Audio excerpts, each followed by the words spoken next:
ഗർഭിണികളിൽ common ആയി കാണുന്ന ശാരീരിക പ്രശ്നങ്ങളിൽ ഒന്നാണ് ബാക്ക് പെയിൻ. എന്നാൽ എല്ലാവരിലും ബാക്ക് പെയിൻ ഉണ്ടാവണമെന്നുമില്ല. എന്നാൽ ഗർഭിണി ദിവസവും ചെയ്യുന്ന ചെറിയ ചെറിയ തെറ്റായ പ്രവർത്തികൾ കൊണ്ടും പ്രഗ്നൻസി ടൈമിലും പ്രസവശേഷവും ബാക്ക് പെയിൻ ഉണ്ടാവുന്നതിനും ബാക്ക് പെയിൻ കൂടുതൽ വഷളാക്കുന്നതിനും കാരണമായതിനാൽ തന്നെ ഗർഭിണി ചെയ്യുന്ന മിസ്റ്റേക്ക് എന്താണ് എന്നുള്ളത്, അത് ശരിയാക്കേണ്ടത് എങ്ങനെയാണ് എന്നുള്ളതും അറിഞ്ഞിരിക്കേണ്ടത് അത്യാവശ്യമായതിനാൽ തന്നെ ഇന്നത്തെ വീഡിയോയിൽ ഇതിനെക്കുറിച്ച് ഡിസ്കസ് ചെയ്യാം. ഞാൻ ഡോക്ടർ റിസ. എന്റെ ചാനൽ ആദ്യമായിട്ട് കാണുന്നവരാണെങ്കിൽ സബ്സ്ക്രൈബ് ചെയ്യാൻ മറക്കരുത്. അപ്പൊ നമുക്ക് വീഡിയോയിലേക്ക് കടക്കാം. ഗർഭിണികൾക്ക് ആദ്യ മാസം മുതൽ അവസാന മാസം വരെ ഏത് ടൈമിലും വരാവുന്ന ഒരു പ്രശ്നമാണ് ബാക്ക് പെയിൻ. കൂടുതൽ ഗർഭിണികൾക്കും അവസാന മാസത്തിലാണ് ബാക്ക് പെയിൻ കൂടുതലായിട്ട് കാണാറുള്ളത്. പ്രഗ്നൻസി ടൈമിൽ ബാക്ക് പെയിൻ വരുന്നതിന്റെ ഏറ്റവും പ്രധാനപ്പെട്ട കാരണങ്ങളിൽ ഒന്നാണ് ഹോർമോണൽ ചേഞ്ചസും അതുപോലെ തന്നെ വളരുന്ന കുഞ്ഞിനെ ഉൾക്കൊള്ളുന്നതിന് വേണ്ടിയിട്ട് ശരീരം പൊരുത്തപ്പെടുമ്പോൾ ഉണ്ടാവുന്ന ശാരീരിക മാറ്റങ്ങൾ കൊണ്ടുമാണ് ബാക്ക് പെയിൻ ഉണ്ടാവുന്നത്. ഇതുപോലെ ഏറ്റവും പ്രധാനപ്പെട്ട കാരണങ്ങളിൽ ഒന്ന് തന്നെയാണ് ഗർഭസമയത്ത് ഗർഭിണികൾ മോശം രീതിയിലാണ് ഇരിക്കുന്നത്, നിൽക്കുന്നത്, നടക്കുന്നത്, കിടക്കുന്നത് പോലുള്ള പ്രവർത്തികൾ ഈ അസ്വസ്ഥത കൂടുതൽ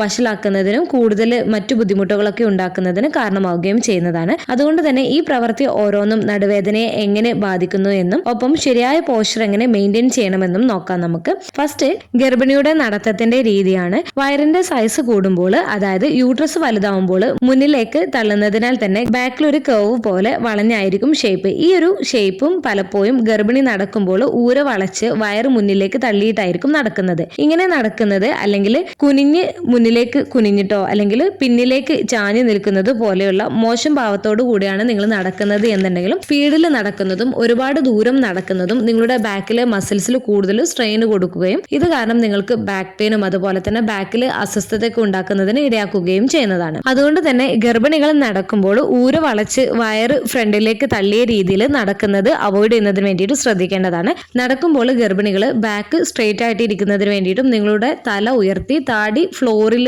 പാരലൽ ആയിട്ട് ഇരിക്കാൻ വേണ്ടിയിട്ട് ശ്രദ്ധിക്കുക. നടക്കുമ്പോൾ സാവധാനത്തിൽ നടക്കുന്നതിന് വേണ്ടിയിട്ടും സുഖപ്രദമായിട്ടുള്ള ഷൂസ് ധരിക്കുന്നതിന് വേണ്ടിയിട്ടും നിങ്ങൾ ശ്രദ്ധിക്കേണ്ടതാണ്. നടത്തത്തിനിടയിൽ റെസ്റ്റ് എടുക്കുന്നതിന് വേണ്ടിയിട്ടും ജലാംശം നിലനിർത്തുന്നതിന് വേണ്ടിയിട്ടും നിങ്ങൾ ശ്രദ്ധിക്കുകയും ചെയ്യേണ്ടതാണ്. ഈ ഒരു രീതിയിൽ നടക്കുകയാണ് എന്നുണ്ടെങ്കിൽ ബാക്ക് മസിൽസിലേക്കുള്ള സ്ട്രെയിൻ ഒക്കെ കുറക്കുകയും ഇത് നിങ്ങളുടെ ബാക്ക് മസിൽസ് ഒക്കെ കൂടുതൽ സ്ട്രെങ്തൻ ചെയ്യുന്നതിന് സഹായിക്കുകയും ചെയ്യുന്നതാണ്. സെക്കൻഡ്, മോശം രീതിയിലുള്ള ഇരുത്തമാണ്. പലപ്പോഴും ഗർഭിണികൾ ഇരിക്കുന്നതിൽ കാര്യമായിട്ടുള്ള ശ്രദ്ധയൊന്നും കൊടുക്കാറില്ല. ഇരിക്കുമ്പോൾ നിങ്ങൾ പുറകിലേക്ക് ചാരി ഇരിക്കുകയോ അല്ലെങ്കിൽ മുന്നിലേക്ക് കുനിഞ്ഞിരിക്കുകയോ ആണ് ചെയ്യുന്നത് എന്നുണ്ടെങ്കിൽ നിങ്ങൾക്ക് ബാക്കിലെ മസിൽസിൽ കൂടുതൽ സ്ട്രെയിൻ ഉണ്ടാക്കുകയും ഇത് ബാക്ക് പെയിൻ കൂട്ടുന്നതിനു കാരണമാവുകയും ചെയ്യുന്നതാണ്. അതുപോലെ തന്നെ ശരിയായ പിന്തുണയില്ലാത്ത കസേരയിൽ ഇരിക്കുന്നതും അതുപോലെ തന്നെ കാലുകൾ ഒരു കാലിന് മുകളിൽ കയറ്റി വെച്ചിരിക്കുന്നതൊക്കെ നിങ്ങൾക്ക് കൂടുതൽ വേദന ഉണ്ടാക്കുന്നതിന് കാരണമാവുന്നതാണ്. അതുകൊണ്ട് തന്നെ നിങ്ങൾ ഇരിക്കുമ്പോൾ ബാക്കിൽ സപ്പോർട്ടോട് കൂടെയുള്ള ചെയറിൽ ഇരിക്കുന്നതിന് വേണ്ടിയിട്ട് ശ്രദ്ധിക്കേണ്ടതാണ്. ഇരിക്കുമ്പോൾ നിങ്ങൾ ഷോൾഡർ റിലാക്സ് ചെയ്തിട്ട് ഇരിക്കുന്നതിന് വേണ്ടിയിട്ടും നിങ്ങളുടെ ബാക്ക് സ്ട്രെയിറ്റ് ആയിട്ട് വെക്കുന്നതിനും അതുപോലെ തന്നെ നിങ്ങളുടെ ബാക്കിൽ ഒരു സപ്പോർട്ടിന് വേണ്ടിയിട്ട് നിങ്ങൾക്ക് പില്ലോ യൂസ് ചെയ്യുന്നതും നല്ലതാണ്.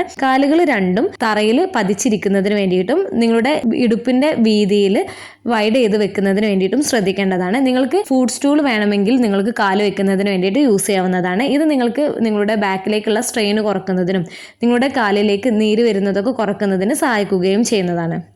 അടുത്തത്, ഗർഭിണി ചെയ്യുന്ന തെറ്റായിട്ടുള്ള ഒരു പ്രവൃത്തിയാണ് നിൽക്കുന്ന സമയത്ത് പുറകിലേക്ക് ചാഞ്ഞോ അല്ലെങ്കിൽ വളഞ്ഞോ നിൽക്കുന്നത്. അതുപോലെ തന്നെ ഒരു കാലിലേക്ക് കൂടുതൽ ബോഡി വെയിറ്റ് വരുന്ന രീതിയിലൊക്കെ നിൽക്കുന്നത് നിങ്ങൾ അവോയ്ഡ് ചെയ്യേണ്ടതാണ്. ഈ ഒരു മോശം ഭാവം പുറകിലെ പേശികൾക്ക് കൂടുതൽ ആയാസപ്പെടുത്തുകയും അസ്വസ്ഥത വർദ്ധിപ്പിക്കുകയും ചെയ്യുന്നതാണ്. അതുകൊണ്ട് തന്നെ നിൽക്കുമ്പോൾ നിങ്ങളുടെ ബാക്ക് സ്ട്രെയിറ്റ് ആയിട്ട് നിൽക്കാൻ വേണ്ടിയിട്ട് ശ്രദ്ധിക്കുക. ബോഡി വെയിറ്റ് രണ്ട് കാലിലും തുല്യമായി വരുന്ന രീതിയിൽ വേണം നിങ്ങൾ നിൽക്കുന്നതിന് വേണ്ടിയിട്ട്. കൂടുതൽ സമയം നിൽക്കാൻ ഇടവരികയാണ് എന്നുണ്ടെങ്കിൽ നിങ്ങൾക്ക് ഒരു ഫുഡ് സ്റ്റൂൾ ഒരു കാലിൽ വെക്കാവുന്നതാണ്. അതായത് ഒരു സ്റ്റെപ്പ് നമ്മൾ ഒരു കാലിൽ കയറ്റി വെക്കുന്നത് രീതിയിൽ നിങ്ങൾക്ക് നിൽക്കാവുന്നതാണ്. ഇത് നിങ്ങൾക്ക് കിച്ചണിലൊക്കെ പാത്രങ്ങൾ കഴുകുമ്പോൾ അല്ലെങ്കിൽ കുക്കിംഗ് ഒക്കെ കൂടുതൽ സമയം നിന്നിട്ടൊക്കെ ചെയ്യുന്നവരാണ് എന്നുണ്ടെങ്കിൽ ഈ രീതിയിൽ നിൽക്കുന്നതും നിങ്ങളുടെ ബാക്കിലേക്കുള്ള കൂടുതൽ സ്ട്രെയിൻ ഒക്കെ കുറക്കുന്നതിനും ബാക്ക് പെയിൻ ഒക്കെ ഒന്ന് കുറക്കുന്നതിനൊക്കെ സഹായിക്കുകയും ചെയ്യുന്നതാണ്. നിൽക്കുന്ന സമയത്ത് നിങ്ങളുടെ ഹിപ്പിന്റെ വിടത്തിൽ കാലുകൾ വൈഡ് ചെയ്ത് വെക്കുന്നതിന് വേണ്ടിയിട്ടും നിങ്ങൾ ശ്രദ്ധിക്കുക. കാലുകൾ രണ്ടും അടുപ്പിച്ച് വെക്കുന്നതിന് പകരം നിങ്ങൾ ചെറിയ ഒരു സ്പേസ് വിട്ടിട്ട് കാല് വെക്കുന്നതാണ് ഏറ്റവും നല്ലത്. അടുത്തത്, ഗർഭിണികൾ മോശം രീതിയിൽ ഉറങ്ങുന്നതാണ്. ഗർഭിണികൾ മലർന്ന് കിടക്കുന്നത് അല്ലെങ്കിൽ വയറിൽ കിടക്കുന്നത് ബാക്ക് പെയിൻ കൂടുതൽ ഉണ്ടാക്കുന്നതിനും അസ്വസ്ഥത ഉണ്ടാക്കുന്നതിന് ഇടയാക്കുകയും ചെയ്യുന്നതാണ്. പ്രത്യേകിച്ച് 5ാം മാസത്തിനൊക്കെ ശേഷം ഗർഭിണികൾ പുറകിൽ ഉറങ്ങുന്നത് പ്രധാന രക്തക്കൊഴലുകളിലേക്ക് സമ്മർദ്ദം ചെലുത്തുകയും അസ്വസ്ഥതയിലേക്ക് നയിക്കുകയും ചെയ്യുന്നതാണ്. അതേസമയം നിങ്ങളുടെ വയറ് വളരുന്നതിനനുസരിച്ചിട്ട് വയറിൽ ഉറങ്ങുന്നതും കൂടുതൽ വെല്ലുവിളിയായിരിക്കും. അതുകൊണ്ട് തന്നെ ഗർഭാവസ്ഥയിൽ ഗർഭിണികൾ ശരിയായ രീതിയിൽ കിടക്കുന്നത് നിങ്ങളിൽ ഉണ്ടാവുന്ന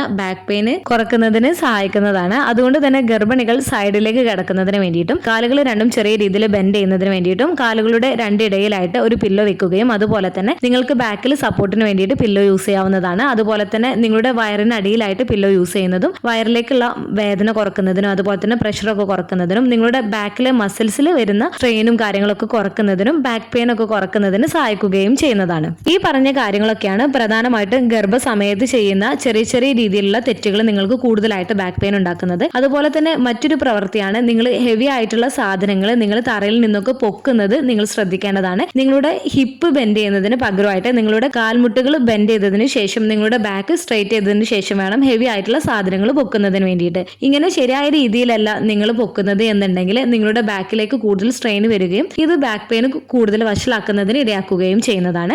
അപ്പോൾ ദിവസവും ചെയ്യുന്ന ഈ ചെറിയ രീതിയിലുള്ള തെറ്റുകൾ നിങ്ങൾ ആവർത്തിച്ചു കൊണ്ടിരിക്കുകയാണ് എന്നുണ്ടെങ്കിൽ നിങ്ങൾക്ക് ബാക്ക് പെയിൻ ഇല്ലാത്തവരാണെങ്കിൽ പോലും നിങ്ങൾക്ക് ബാക്ക് പെയിൻ ഉണ്ടാക്കുന്നതിനും അത് കൂടുതൽ വഷളാക്കുന്നതിന് കാരണമാവുകയും ചെയ്യുന്നതാണ്. അതുകൊണ്ട് തന്നെ ഗർഭസമയത്ത് നിങ്ങൾ എന്തൊരു കാര്യം ചെയ്യാണ് എന്നുണ്ടെങ്കിലും അത് ശ്രദ്ധയോടുകൂടെ ചെയ്യുന്നതിന് വേണ്ടിയിട്ട് ശ്രദ്ധിക്കേണ്ടതാണ്. പ്രത്യേകിച്ച് നിങ്ങൾ ഇരിക്കുമ്പോഴും നടക്കുമ്പോഴും കിടക്കുമ്പോഴും ഉറങ്ങുമ്പോഴും ഒക്കെ നിങ്ങൾ പ്രത്യേകം ഈ കാര്യങ്ങളൊക്കെ ശ്രദ്ധിക്കാൻ വേണ്ടിയിട്ട് ശ്രദ്ധിക്കുക. അതുപോലെ തന്നെ നിങ്ങൾ ശ്രദ്ധിക്കേണ്ട മറ്റൊരു കാര്യമാണ് ഒരേ പൊസിഷനിൽ ഒരുപാട് നേരം ഇരിക്കുകയോ കിടക്കുകയോ ഒക്കെ ചെയ്യുന്നത് നിങ്ങൾ അവോയ്ഡ് ചെയ്യേണ്ടതാണ്. ഇത് പ്രഷർ പോയിന്റിന് കാരണമാവുകയും ഇത് കൂടുതൽ വേദനയൊക്കെ ഉണ്ടാക്കുന്നതിന് കാരണമാവുകയും ചെയ്യുന്നതാണ്. അതുകൊണ്ട് തന്നെ ഇടയ്ക്കൊക്കെ പൊസിഷനൊക്കെ ചേഞ്ച് ചെയ്യുന്നതിന് വേണ്ടിയിട്ടും നിങ്ങൾ ശ്രദ്ധിക്കുകയും ചെയ്യേണ്ടതാണ്. അതുപോലെ പ്രഗ്നൻസി പീരീഡിൽ ശരിയായ ഭാരം നിലനിർത്താൻ വേണ്ടിയിട്ട് ശ്രദ്ധിക്കുക. ഓവർ വെയിറ്റ് നിങ്ങളുടെ ബാക്ക് പെയിന് വഷളാക്കുന്നതാണ്. അതുപോലെ തന്നെ പ്രഗ്നൻസി സമയത്ത് നിങ്ങൾ കാൽഷ്യം റിച്ച് ആയിട്ടുള്ള ഫുഡ് ഐറ്റംസ് കഴിക്കുന്നതിന് വേണ്ടിയിട്ട് ശ്രദ്ധിക്കുക. കാൽഷ്യത്തിന്റെ കുറവ് നിങ്ങൾക്ക് ബാക്ക് പെയിൻ ഉണ്ടാക്കുന്നതിന് കാരണമാവുന്നതാണ്. അതുകൊണ്ട് തന്നെ പ്രഗ്നൻസി സമയത്ത് നൽകുന്ന കാൽഷ്യം ടാബ്ലറ്റ് നിങ്ങൾ കഴിക്കുന്നതിന് വേണ്ടിയിട്ടും ശ്രദ്ധിക്കുകയും ചെയ്യേണ്ടതാണ്. അതുപോലെ മറ്റൊരു കാര്യം എന്ന് വെച്ചാൽ പ്രഗ്നൻസി പീരീഡിൽ നിങ്ങൾ യോഗ